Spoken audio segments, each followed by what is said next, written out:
So Gandhiji తొలిసారిగా నిరాహార దీక్ష చేపట్టినటువంటి ఉద్యమం ఏంటని అడుగుతున్నాడు. ఇక్కడ గాంధీజీ నిరాహార దీక్ష ఎక్కడ చేశాడని అడుగుతున్నాడు.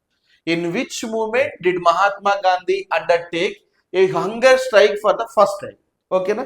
ఆప్షన్స్ వచ్చేసి ఏ చంపారన్ మూమెంట్, బి సహాయ నిరాకరణ నాన్ కోఆపరేషన్ మూమెంట్, సి ఉప్పు సత్యాగ్రహము, డి అహ్మదాబాద్ మిల్లు ఉద్యమము. ఈ నాలుగిట్లో గాంధీజీ గారు మొట్టమొదటిగా నిరాహార దీక్ష ఎక్కడ చేశాడని అడుగుతున్నాడు. చాలా మంది కన్ఫ్యూజ్ అవుతారు, చంపారణ్కి వెళ్తారు. యాక్చువల్లీ చంపారణ్ మనకు 1917లో మూమెంట్ జరిగింది. ఓకేనా. సహాయ నిరాకరణ నాన్ కోఆపరేషన్ మూమెంట్ వచ్చేసేమో 1920లో చేశాడు గాంధీజీ. ఓకేనా. ఉప్పు సత్యాగ్రహం వచ్చేసేమో 1930లో మూమెంట్ జరిగింది. డి అహ్మదాబాద్ మిల్ టెక్స్టైల్స్ సంబంధించి మనకి 1980లో. యాక్చువల్లీ ఆన్సర్ వచ్చేసి ఆప్షన్ డి.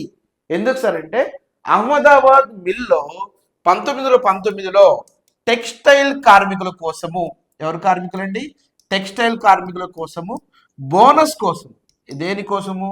బోనస్ కోసము నిరాహార దీక్ష చేశాడు ఎవరు? అందుకనే మొట్టమొదటిగా నిరాహార దీక్ష 1918లో గుజరాత్లోని అహ్మదాబాద్ టెక్స్టైల్ అనేటువంటి మిల్లులో ఆ కార్మికుల కోసం నిరాహార దీక్ష చేశాడు. చంపారణ్కున్నటువంటి ఇంపార్టెన్స్ ఏంటంటే భారతదేశంలో తొలి సత్యాగ్రహము ఎక్కడ చేశాడు సార్ అంటే తొలి సత్యాగ్రహము చంపారణ్లో చేశాడు. ఓవరాల్ అసలు సత్యాగ్రహం ఎప్పుడు చేశాడు సార్ అంటే 1906లో సౌత్ ఆఫ్రికాలో. ఎక్కడండి? సౌత్ ఆఫ్రికాలో తొలిసారిగా సత్యాగ్రహం చేశాడు. ఇది మనకి 1906లో సౌత్ ఆఫ్రికాలో తొలిసారిగా సత్యాగ్రహం చేశాడు. ఇండియాలో తొలిసారి సత్యాగ్రహం చంపారణ్లో చేశాడు.